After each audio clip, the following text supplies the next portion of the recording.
মানুষের মধ্যে একটা সম্পর্ক রয়েছে, সেই সম্পর্ক হলো কমান্ডার এবং সেনাবাহিনীর সম্পর্ক। সেনাবাহিনী যদি দূরে চলে যায়, কমান্ডার বাধাগ্রস্ত হয়, তেমনি ভাবে কমান্ডার যদি চলে যায়, সেনাবাহিনী সেই বাধাগ্রস্ত হয়। ও জাতির সুশীল সমাজ, ও ছাত্র জনতা, সাধারণ জনতা, আমি তোমাদেরকে উদাত্ত আহ্বান করছি, এক শ্রেণীর কুচক্রী মহল সাধারণ মানুষ এবং আলেম সমাজ থেকে বিক্ষিপ্ত ঘোষণা করবার জন্য কোন কোন আলেমকে ধর্ষণের মামলায় লিপ্ত করেছে, কাউকে মানহাজি মামলা দেওয়া হয়েছে, কাউকে ডাকাতি মামলা দেওয়া হয়েছে, কাউকে ধর্ষকের মামলা দেওয়া হয়েছে।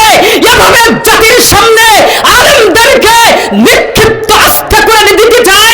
ওই সমস্ত কুচক্রী মহল থেকে সতর্ক থাকতে হবে। সাধারণ মানুষ, তোমাদেরকেও বলে দিতে চাই, যখনই আলেম এবং সাধারণ মানুষের মধ্য থেকে ফাটল সৃষ্টি করতে পারবে, তোমাদের অবস্থা ভয়াবহ তৈরি হবে। অর্থাৎ একদিকে আলেম সমাজকে আস্থা করে নিক্ষেপ করতে চাচ্ছে, আরেকদিকে সাধারণ মানুষগুলোর বিভিন্ন জায়গাতে ট্যাক্স বসিয়ে মানুষগুলোকে মৃত্যুর মুখে ফেলে দিচ্ছে। কাজেই আমি তোমাদেরকে উদাত্ত আহ্বান জানাচ্ছি, এই সমাজের সর্বপ্রথম শিরক মুক্ত সমাজ গঠন করতে হবে। কোন বাবা ঠাকুর আর রাম ঠাকুরের পায়ে সিজদা করা যাবে না। একমাত্র সিজদা করব কাকে? মিথ্যা কথা বলা যাবে না, সত্যের উপর অটল এবং অবিচল থাকতে হবে। হকের কথাগুলো যেভাবে আসুক না কেন তোমাকেই বলতে হবে। হকের কথা বলতে গেলে যদি তোমার প্রাণনাশের আশঙ্কা থাকে, তবুও তোমাকে বলতে হবে। হক কথা বলতে গেলে, সত্য কথা প্রকাশ করতে গেলে যদি তোমার পরিবার পরিজনের উপর বাধাগ্রস্ত হয়, তবুও তোমাকে বলতে হবে। যদি তোমার আর্থিক সমস্যা হয়, তবুও তোমাকে বলতে হবে। যদি তোমার পদের মধ্যে সমস্যা হয়, তবুও তোমাকে বলতে হবে। যদি তোমাকে জিন্দিনায় বন্দী হতে হয়, তবুও তোমাকে বলতে হবে। জীবন যদি চলে যেতে পারে, তবুও তোমাকে হক কথাই বলতে হবে। এক কথায় আল্লাহ তাআলার সমস্ত শক্তির সামনে দুনিয়ার সবকিছুই পরাস্ত হবে। দুনিয়ার সমস্ত শক্তি আমাকে বাধাগ্রস্ত করতে পারে, দৃঢ় প্রত্যয়ের সাথে আমি বলতে পারবো হক কথা ছাড়তে রাজি না। তুশরিক বিল্লাহ, কখনো শিরক করা যাবে না। কি করা যাবে না? কখনো শিরক করা যাবে না। লোকমান হাকিম তার সন্তানকে সর্বপ্রথম নসিহত করলেন, ইয়া বুনাইয়া লা তুশরিক বিল্লাহ, হে আমার বৎস, হে আমার সন্তান, তুমি যেখানে যেভাবে যতদিন কিয়ামত পর্যন্ত হোক আর যতদিন আল্লাহ তাআলা তোমাকে হায়াত দিক, এই হায়াতের জিন্দেগির মধ্যে তুমি যেখানে যে অবস্থায় থাকবা, সর্বপ্রথম কাজ হলো আল্লাহর সাথে শিরক করা যাবে না। তার মানে বোঝা গেল শিরকটা অনেক একটা কঠিন। ইন্না শিরকা লাযুলমুন আযীম, পৃথিবীর মাঝে সবচাইতে জুলুম, সবচাইতে বড় গুনাহ হলো শিরক। এই শিরক থেকে মুক্ত থাকতে হবে কি হবে না? বাবা হিসাবে আমি তোমাকে প্রশ্ন করতে চাই, এই আয়াতের তার ভাবমূর্তিতে বোঝা গেল একজন সন্তান সর্বপ্রথম শিক্ষা এবং নসিহত গ্রহণ করবে কার কাছে? কার কাছে? বাবার কাছে গ্রহণ করবে। ও বাবা, আমি তোমাকে প্রশ্ন করব, তোমার টাকায় লালিত পালিত যে সন্তান, তোমার টাকায় লালিত পালিত যে সন্তান, তোমার টাকায় যেই সন্তান বিসিএস ক্যাডার পাস করে সিটিজেন আর গ্রিন টাওয়ারে বসবাস করার স্বপ্ন দেখতে পারে, তোমার টাকার বসবাস, তোমার টাকার ভোগ বিলাসে যে সন্তান আজকে জীবিকা উপার্জন করছে, দুঃখ লাগে তোমার সেই সন্তান মুসলমানের ঘরে জন্ম হয়ে নাস্তিক এবং মুরতাদ হয়ে যায়। তুমি বাবা করে কেমন বাবা হিসেবে তুমি আজকে সমাজে মুখ দেখাচ্ছ? তোমার লজ্জা করে না বাবা হিসেবে পরিচয় দিতে? আজকে নাস্তিক মুরতাদ, এটা আমাদের মুসলমানের সন্তানের ঘর থেকে জন্ম নিচ্ছে। এটা প্রতিটির বাবার দায়িত্ব অবহেলিত হওয়ার কারণে আজকে এই সমাজ এই রূপ ধারণ করেছে। বাবা হিসাবে তোমার লজ্জা করা দরকার। তোমার কন্যা সন্তান যখন দর্শিতা হয়ে বাড়িতে ফিরে আসে, তোমার আগে কি দরকার ছিল তোমার কন্যা সন্তানকে তুমি কিভাবে নিয়ন্ত্রণ করবা, সেটা আগে তোমার প্রশ্ন করার, বিবেকের কাছে প্রশ্ন করা ছিল প্রথম প্রশ্ন। যখন তোমার কন্যা সন্তান দর্শিতা হয়ে সমাজের মধ্যে মুখ দেখাতে পারে না, তুমি বাবা হিসাবে কিভাবে সমাজে মুখ দেখাও? লজ্জা করে না তোমাকে বাবা পরিচয় দিতে? কাজেই সমাজের যে সমস্ত বাবারা আছো, আমি তোমাদেরকে পায়ে হাত দিয়ে বলবো, মহান আল্লাহ তোমাকে ঘোষণা করতেছেন কিয়ামতের ময়দানে এমন এক বাহিনী তৈরি হবে, এমন একটা শ্রেণী তৈরি হবে যাদেরকে তুমি মহব্বত করেছো, যাদেরকে মহব্বত করে তুমি রোজা রাখতে দাও নাই, কোচিং সেন্টারে পাঠিয়েছো, যাদেরকে মহব্বত করে তুমি ফজরের নামাজে দাও নাই, ঠিকই ভালো রেজাল্ট করার জন্য অন্য একটা জায়গা ওই সময় তুমি কোচিং এ বসিয়ে দিয়েছো, পরীক্ষার রেজাল্ট খারাপ হবে বিধায় তোমার সন্তানকে নামাজ রোজা থেকে বিরত রেখেছো। আফসোস লাগে তোমার মতো বাবা দুনিয়ার জমিনে বুক উঁচু করে মাথা উঁচু করে জন্ম নেয়, দুনিয়ার জমিনে মাথা উঁচু করে বিচরণ করে, তোমার তো লজ্জা করা দরকার ছিল। যাদের কাছকে মহব্বত করছো মহান আল্লাহ তাদের তোমাদেরকে ঘোষণা করছেন, রব্বানা আতিহিম দিয়াফাইনি মিনাল আযাব ওয়ালানহুম লানান কাবীরা। যাদেরকে তুমি মহব্বত করে দুনিয়াতে লালিত পালিত করছো, যখন তাদেরকে জাহান্নামের ফয়সালা হয়ে যাবে, মহান আল্লাহর কাছে তারা একটা ইনসাফের কাঠগড়ায় তারা বাধা হয়ে দাঁড়াবে। ওগো আল্লাহ রব্বানা, হে আমাদের প্রভু, আতিহিম দিয়াফাইনি মিনাল আযাব, আমাদেরকে আযাব দেওয়ার আগে ওই সমস্ত ব্যক্তিবর্গদেরকে আগে আযাব দেন যারা দুনিয়াতে আমাদেরকে প্রতিনিধিত্ব করেছে, যাদের কথায় আমি চলতাম। ওয়ালানহুম লানান কাবীরা, লানান কাবীরা, দুনিয়াতে যারা আমার বড় ছিল, যারা আমার অভিভাবক ছিল, যদি তারা আজকে ওই দুনিয়ার ময়দানে যদি তারা কোনো একটা কঠিন ভাবে আমাকে পরিচালনা করত, আজকে আমার এই জাহান্নামে যাওয়া লাগতো না। দুনিয়াতে যদি আমাকে সতর্কিত ভাবে তারা চালাতো, আজকে আমার এই জাহান্নামের আযাবের মধ্যে, জাহান্নামের আগুনের মধ্যে আমাকে লিপ্ত হতে হতো না। অথচ জাহান্নামের আগুন অনেক ভয়ানক, অনেক ভয়ানক। এই সমস্ত শ্রেণীর ব্যক্তিদের মধ্যে এমন একটা জাহান্নাম আল্লাহ তাআলা তৈরি করেছেন যে জাহান্নামের মধ্যে বুখারী আউয়ালের মধ্যে বলেন জুব্বুল হুজুন, জুব্বুল হুজুন একটা জাহান্নামের গর্ত। এই গর্তটার থেকে স্বয়ং জাহান্নামের সমস্ত আগুনগুলো দৈনিক 400 বার মুক্তি চায়।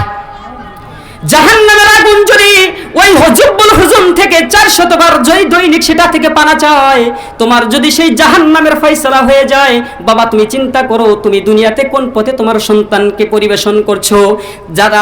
যাদেরকে মহব্বত করে এইভাবে চালাচ্ছ, তারাই মহান আল্লাহর আয়াত সাক্ষ্য দিচ্ছে। ও দুনিয়ার বাবারা, অভিভাবকেরা, তোমরা সচেতন হয়ে যাও, সচেতন হয়ে যাও। তারাই তোমার বিপক্ষে সাক্ষ্যদার করবে, বলবে রব্বানা আতিহিম দিয়াফাইনি মিনাল আযাব ওয়ালানহুম লানান কাবীরা। আমাদের অভিভাবক, আমাদের নেতৃত্ববর্গদেরকে আগে ডাকুন, এবং শুধু ডাকেই শেষ হবে না, বরং তাদেরকে দ্বিগুণ শাস্তির ব্যবস্থা করুন, এরপর আমরা জাহান্নামে যেতে প্রস্তুত। কারণ আমি বাবা হিসেবে তোমাকে প্রশ্ন করতে চাই, তুমি তোমার কন্যা সন্তানকে কিভাবে পরিবেশন করছো?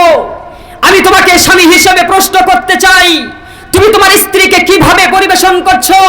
আমি বড় ভাই হিসেবে তোমাকে প্রশ্ন করতে চাই, তুমি তোমার ছোট বোনকে কিভাবে পরিবেশন করছো? আমি তোমাকে বড় ছেলে হিসেবে প্রশ্ন করতে চাই, তুমি তোমার মাকে কোন পথে পরিবেশন করছো? যদি তুমি বলো আমি ব্যর্থ, আমি আমার নেতৃত্ব দিতে ব্যর্থ, তাহলে আমি বলবো তুমি কাপুরুষ, তোমার সাথে আমার কোনো প্রশ্ন নাই। কিন্তু আমার প্রশ্ন হলো, যেই সমস্ত বাবারা তাদের সন্তানদেরকে নিয়ে জান্নাতে যেতে চায়, যে সমস্ত স্বামীরা তাদের স্ত্রীদের সহকারে জান্নাতে যেতে চায়, যেই সমস্ত বড় ভাইয়েরা তাদের বোনদেরকে নিয়ে জান্নাতে যেতে চায়, যেই সমস্ত অভিভাবকেরা তাদের আহল বাইতকে নিয়ে জান্নাতে যেতে চায়, তাদের সাথে আমার কথা হলো, তুমি যদি ব্যর্থতায় পোষণ করতে চাও, তাহলে দুনিয়ার নেতৃত্ব থেকে তুমি সরে দাঁড়াও। কাজেই সমাজ থেকে সর্বপ্রথম আমাদেরকে শিরক মুক্ত সমাজ করতে হবে। সর্বপ্রথম কি করতে হবে? শিরক মুক্ত সমাজ গঠন করতে হবে। আল্লাহর আয়াত তোমাদেরকে ঘোষণা করলেন, দুনিয়াতে কোনো শিরক চলা যাবে না, দুনিয়াতে শিরক প্রতিষ্ঠা করা যাবে না। শিরকের প্রতিষ্ঠা যদি তুমি হও, তাহলে তোমার কপালে বড় খারাপ, তোমার কপালে অনেক ভয়ানক রয়েছে। অদস্ত আজকে দুঃখ লাগে আজকে যে শিরক মুক্ত সমাজ গঠন করব কিভাবে। সমাজের উচ্চ উচ্চ স্থানে তো আজকে শিরকের গোড়পত্তন সৃষ্টি হচ্ছে। যেখান থেকে শিরকের বিপক্ষ করা হবে, সেখানেই শিরকের গোড়পত্তন। গ্রামগঞ্জের প্রত্যন্ত অঞ্চলগুলো, প্রতিটি গ্রামের রন্দে রন্দে আজকে শিরক প্রবেশ করছে। আমরা সচেতন হচ্ছি না। 56,000 বর্গ কিলোমিটারের মধ্যে মাহফিল বন্ধ হয়ে যায়। এই মাহফিল দীর্ঘ 3 বছর পরে হলো। এই দীর্ঘ 3 বছরে কি অত্র এলাকায় মূর্তি পূজা মণ্ডপ বন্ধ ছিল? এই কথা বলেন, বন্ধ ছিল? গত বছর যেই পরিমাণ পূজা মণ্ডপ হয়েছে তার চাইতে 1000 পূজা মণ্ডপ এই বছর বেশি হয়েছে। মাহফিল কয়টা বেশি হয়েছে? কাজেই মাহফিল বন্ধ করা যায়, কোরআনের তালিম তরবিয়াতুর মজলিসগুলো বন্ধ করা যায়। আর যখন শিরকের আস্থানাগুলো খুলে দেওয়া হয়, দরজাগুলো খুলে দেওয়া হয়, তখন তো আমার সন্তানেরা শিরকের মধ্যে লিপ্ত হবে। এখানেই শেষ নয়, আমার দেশের চূড়ান্ত পর্যায়ে যেখানে শিরক মুক্ত সমাজ গঠন করার জন্য যেখান থেকে ঘোষণা হবে, অথচ তুমি তাকায়া দেখো, যখন আমার বাংলাদেশে সর্বপ্রথম পহেলা বৈশাখের অনুষ্ঠান চালু হয়, এই পহেলা বৈশাখের মধ্যে যখন রমনার বটমূলে তোমার আমার মুসলমানের সন্তানেরা তবলা নিয়ে যখন রমনার বটমূলে সূর্য উদিত হওয়ার জন্য অপেক্ষা করে আর গানের সুরে সুরে সূর্যকে বরণ করে, এটা সূর্য পূজা বলা হয়। যখন আমার দেশের চূড়ান্ত পর্যায়ে সোহরাওয়ার্দী উদ্যানে চিরন্তন শিখা চালু করা হয়, এর অর্থ হলো অগ্নিশিখা সবচেয়ে চিরন্তন শিখা, এটাকেই বলা হয়।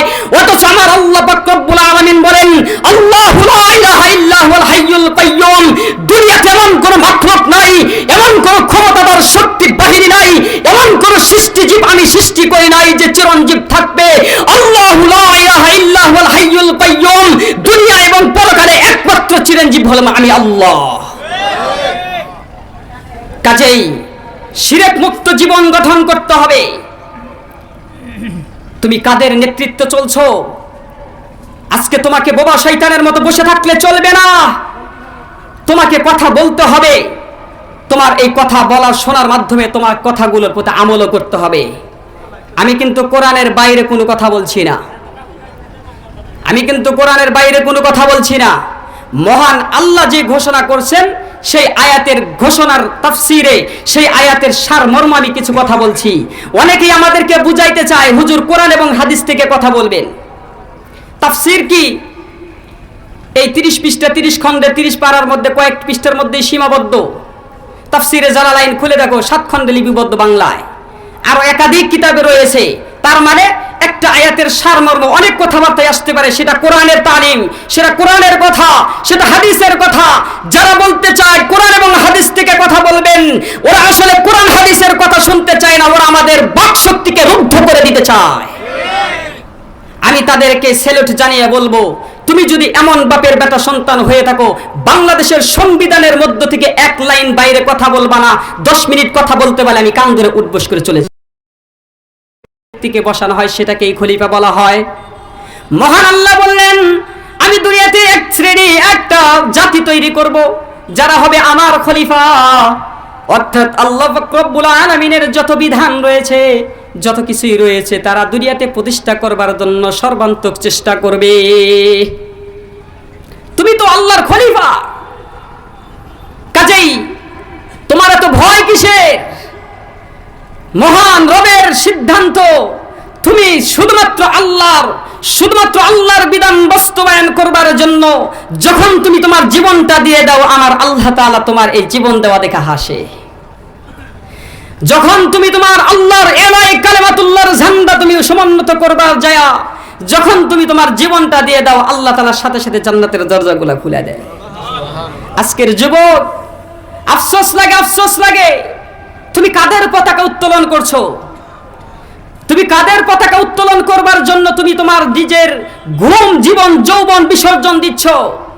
এটা তো মুসলমানের কৃতিত্ব হতে পারে না, এটা তো মুসলমানের যুবকের কোনো আদর্শ হতে পারে না। তুমি যেই দেশের পতাকা উত্তোলন করছো, আর্জেন্টিনা বলো আর ব্রাজিল বলো, একজন খেলোয়াড় কি মুসলমান? একজন খেলোয়াড় মুসলমান? তাহলে একজন খেলোয়াড় যেখানে মুসলমান না, ইহুদি এবং নাসারা, তাদের আদর্শ বাস্তবায়ন করছো, তাদের পোশাক পরিচ্ছদ তুমি তোমার শরীরের মধ্যে ঢুকাচ্ছ, তাদের পোশাক পরে অহংকারের সাথে তুমি গ্রামের গঞ্জে রাস্তায় রাস্তায় ঘুরছো, রাতের অন্ধকারে রাত 1-1:30টার সময় তুমি মিছিল করছো। আফসোস লাগে তোমাকে দেখে, আফসোস। এই কথাগুলো বলতে গেলে কিছু কথা জোরে আসে, আগেই বলে দেই জোরে আসার কারণটা কি। আপনার যদি একটা সন্তান আগুনের পাশে বসা রেখে গেছেন, আর কিছু সংখ্যক লোক সেখানে তাস খেলাচ্ছে কিংবা গল্প গুজব করছে, সে যদি আগুনে পুড়ে যাচ্ছে, এদিকে ব্যাকুলগুলা দেখতেছে না সে আগুনে পুড়তেছে কিনা, তারা গল্প গুজবে লিপ্ত। আপনি আয়সা দেখলেন যে আপনার সন্তান আগুনের মধ্যে পুড়তেছে, আপনার কি পরিমাণ রাগ উঠবে ওই পাশের লোকগুলোর উপর? বোঝানো সম্ভব? বইলা বোঝানো সম্ভব? একটা সন্তান যদি পানির মধ্যে পড়ে যায়, আর কিছু লোক যদি উপরে তামসা দেখে সেলফি তোলে, বাবা আইসা যখন দেখে যে এই অবস্থা, পানির মধ্যে পড়ে গেছে, এই সন্তানকে রক্ষা করতে পারলো না, ওই পাশের লোকগুলোর উপর কি পরিমাণ রাগ উঠতে পারে, এটা বলে সম্ভব? বুঝানো সম্ভব? যখন আমি দেখি আমার যুবক ভাইয়েরা শিরকের মধ্যে লিপ্ত, যখন আমি দেখি আমার যুবক ভাইয়েরা কাফের মুশরিকদের তাসাব্বুর গ্রহণ করছে, তখন আমার মাথা শেষ হয়ে আসে। যে কথাটা বলতেছিলাম হয়তো আমি সমাপ্ত করতে পারবো না, অসমাপ্তই আমি রেখে যাব। তবে আমি সর্বশেষ সুশীল, শান্ত এবং আলেম সমাজকে একটা উদারতা আহ্বান জানাবো। এর আগে আমি সাধারণ মানুষদেরকে একটা আহ্বান জানাতে চাই, ও তোমরা শুনে রাখো, আলেম এবং সাধারণ মানুষের মধ্যে একটা সম্পর্ক রয়েছে। সেই সম্পর্ক হলো কমান্ডার এবং সেনাবাহিনীর সম্পর্ক। সেনাবাহিনী যদি দূরে চলে যায়, কমান্ডার বাধাগ্রস্ত হয়, তেমনি ভাবে কমান্ডার যদি চলে যায়, সেনাবাহিনী সেই বাধাগ্রস্ত হয়। ও জাতির সুশীল সমাজ, ও ছাত্র জনতা, সাধারণ জনতা, আমি তোমাদেরকে উদাত্ত আহ্বান করছি, এক শ্রেণীর কুচক্রী মহল সাধারণ মানুষ এবং আলেম সমাজ থেকে বিক্ষিপ্ত ঘোষণা করবার জন্য কোন কোন আলেমকে ধর্ষণের মামলায় লিপ্ত করেছে, কাউকে মানহাজি মামলা দেওয়া হয়েছে, কাউকে ডাকাতি মামলা দেওয়া হয়েছে, কাউকে ধর্ষকের মামলা দেওয়া হয়েছে। এভাবে জাতির সামনে আলেমদেরকে নিক্ষিপ্ত আস্থা করে দিতে চায়। ওই সমস্ত কুচক্রী মহল থেকে সতর্ক থাকতে হবে। সাধারণ মানুষ, তোমাদেরকেও বলে দিতে চাই, যখনই আলেম এবং সাধারণ মানুষের মধ্য থেকে ফাটল সৃষ্টি করতে পারবে, তোমাদের অবস্থা ভয়াবহ তৈরি হবে। অর্থাৎ একদিকে আলেম সমাজকে আস্থা করে নিক্ষেপ করতে চাচ্ছে, আরেকদিকে সাধারণ মানুষগুলোর বিভিন্ন জায়গাতে ট্যাক্স বসিয়ে মানুষগুলোকে মৃত্যুর মুখে ফেলে দিচ্ছে।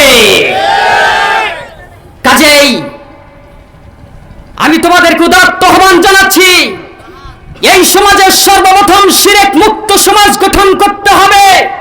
কোন বাবা ঠাকুর আর রাম ঠাকুরের পায়ে সিজদা করা যাবে না, একমাত্র সিজদা করব কাকে? জোরে কথা বলতে হবে, সামনে এগোন। আসমান আর জমিনের মধ্যে সবচেয়ে ক্ষমতাধর কে? আসমান আর জমিনের মধ্যে হুকুম মানব কার? আসমান আর জমিনের মধ্যে বিধান চলবে কার? কাজেই আল্লাহর এই বরত্বর গান গাইতে যদি কোন বাধাগ্রস্ত হতে হয়, আল্লাহর এই বরত্বর গান প্রকাশ করতে যদি কোন কুচক্রী মহল দাঁড়িয়ে যায়, আমরা তাদের ঘোষণা করব, ওয়ালা ইয়াখাফুনা লাওমাতা লাইম, দুনিয়ার কোন রক্তচক্রকে পরোয়া করব না, সেই সমস্ত স্থানে ভেঙে গুড়িয়ে দেব। নারে তাকবীর, নারে তাকবীর, আল্লাহু আকবার, দিন ইসলাম, দিন ইসলাম, জিন্দাবাদ, জিন্দাবাদ, নারে তাকবীর। সাধারণ জনগণ, তোমাদেরকে লক্ষ্য রাখতে হবে, এদেশ শিরক নয় শুধু, বরং শিরকের আস্থানাগারা হচ্ছে। বাংলাদেশের সবচাইতে ক্ষমতাধর, যেখানে যেখানে আমাদেরকে নেতৃত্ব দেওয়ার জন্য বিচার ব্যবস্থা রয়েছে, প্রশাসক রয়েছে, এদেশে একটা বাহিনী তৈরি হয়েছে, নাম হলো ইসকন। ইসকনের সামনে সমস্ত বাংলাদেশের ক্ষমতা মাথা নত করে দিয়েছে। এই ইসকন যদি বাংলাদেশে,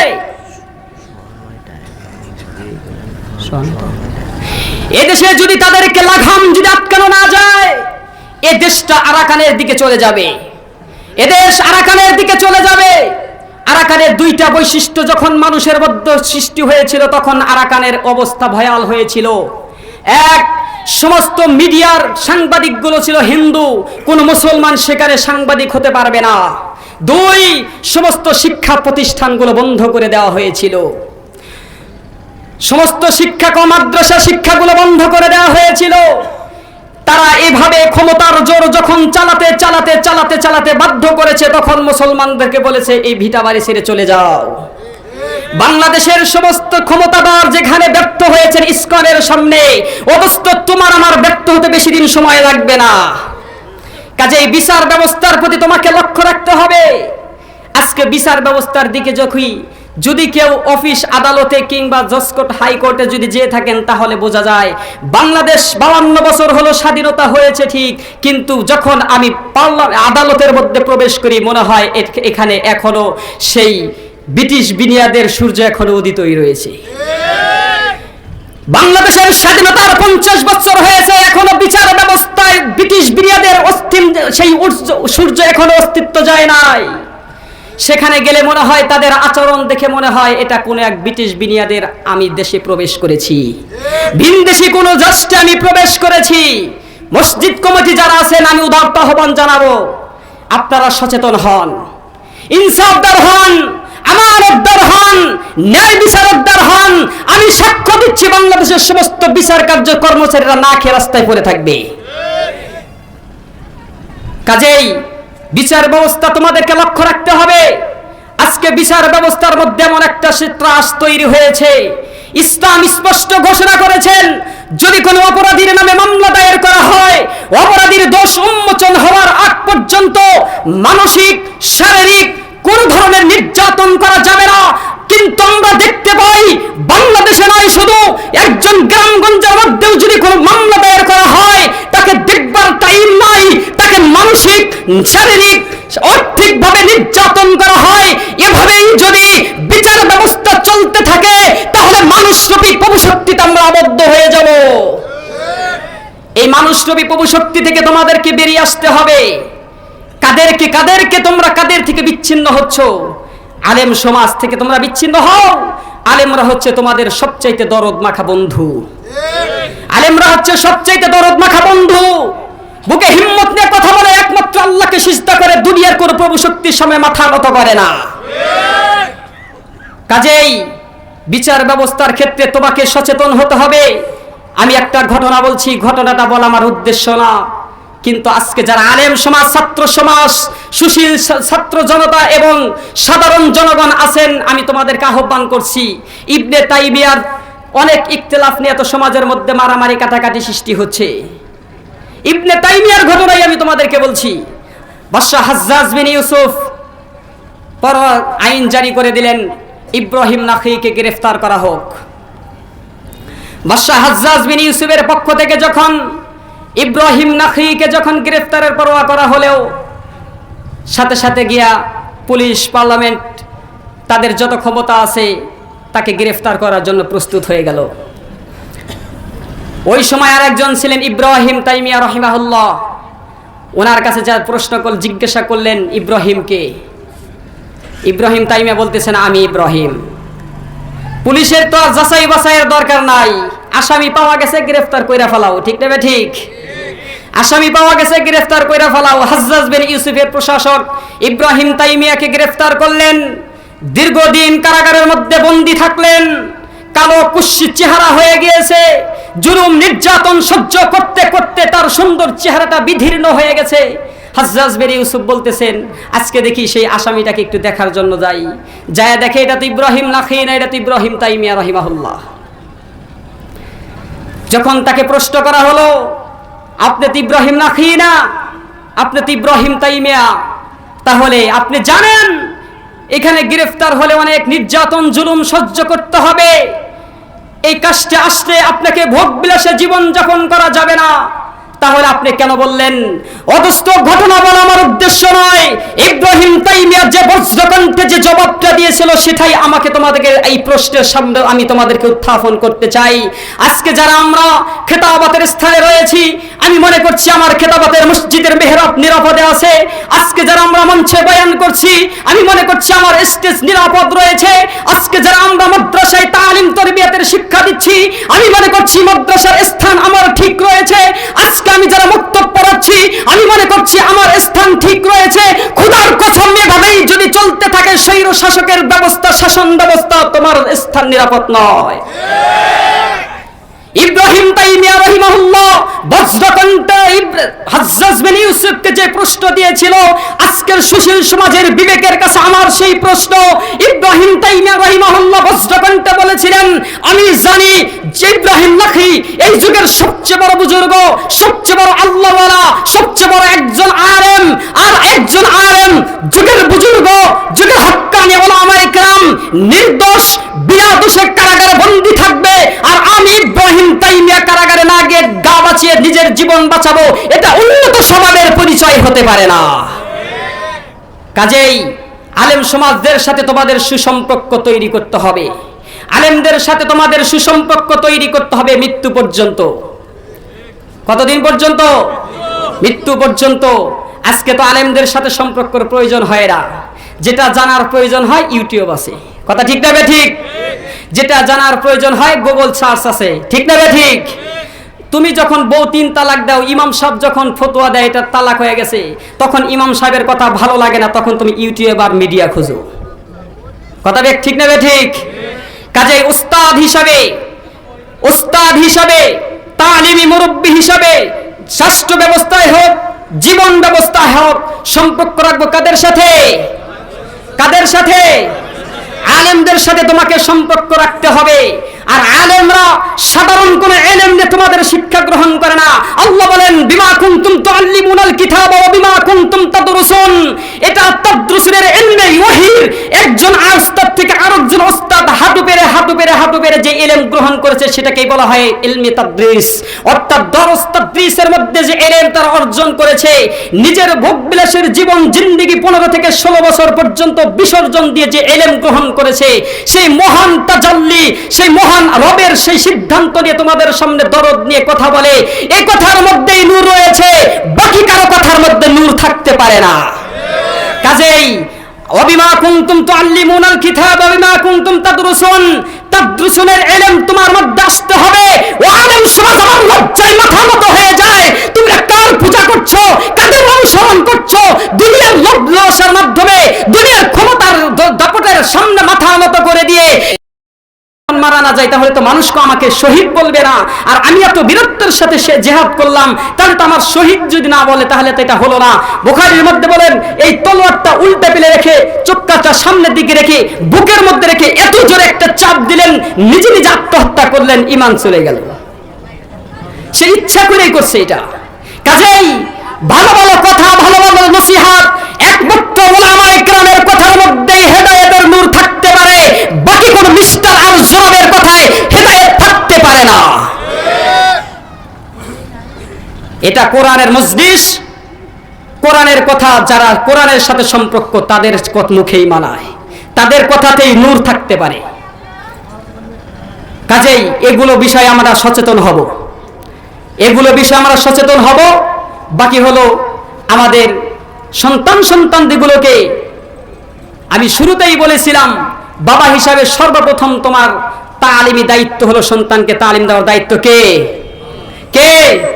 বাবা। লোকমান হাকিমের কথা বলছিলাম দোস্ত, হযরত লোকমান হাকিম নবী না হওয়া সত্ত্বেও এত মর্যাদার অধিকারী হলেন। এরকম লোক সম্মুখে মানুষের সামনে কথা বলতেছিলেন, মর্যাদার চূড়ান্ত পৌঁছায় কোথায় পৌঁছে গিয়েছেন। হঠাৎ এক ব্যক্তির সাথে সেই মজলিসে সাক্ষাৎ হলো। লোকমান হাকিমকে বলবে ভিতরে প্রশ্ন ঘুরপাক করছে, কিন্তু কিভাবে বলেন? ব্যক্তি তো অনেক মর্যাদার অধিকারী হয়েছে, এখন তার সাথে কথা বলতেও ইতস্তত হচ্ছে।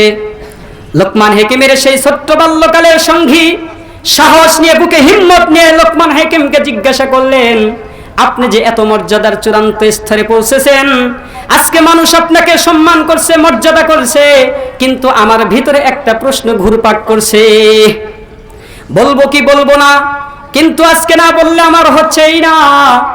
অদস্ত লোকমান হাকিমকে সরাসরি প্রশ্ন করে বললেন, আপনি মনে কিছু নিয়েন না, আমি আপনাকে প্রশ্ন করতে চাই, ছোট্টকালে আমার সাথে যে ব্যক্তি ওই বালুচরের মধ্যে, মরু প্রান্তর মধ্যে বকরি এবং উট চড়াইতো, আপনি কি সেই লোকমান কিনা? লোকমান হাকিম বললেন, হ্যাঁ, আপনি যে প্রশ্ন করেছেন হয়তো আপনি বলতে ইতস্ত বোধ করছেন, কিন্তু আপনি যে প্রশ্ন করেছেন এটা 100% সত্য।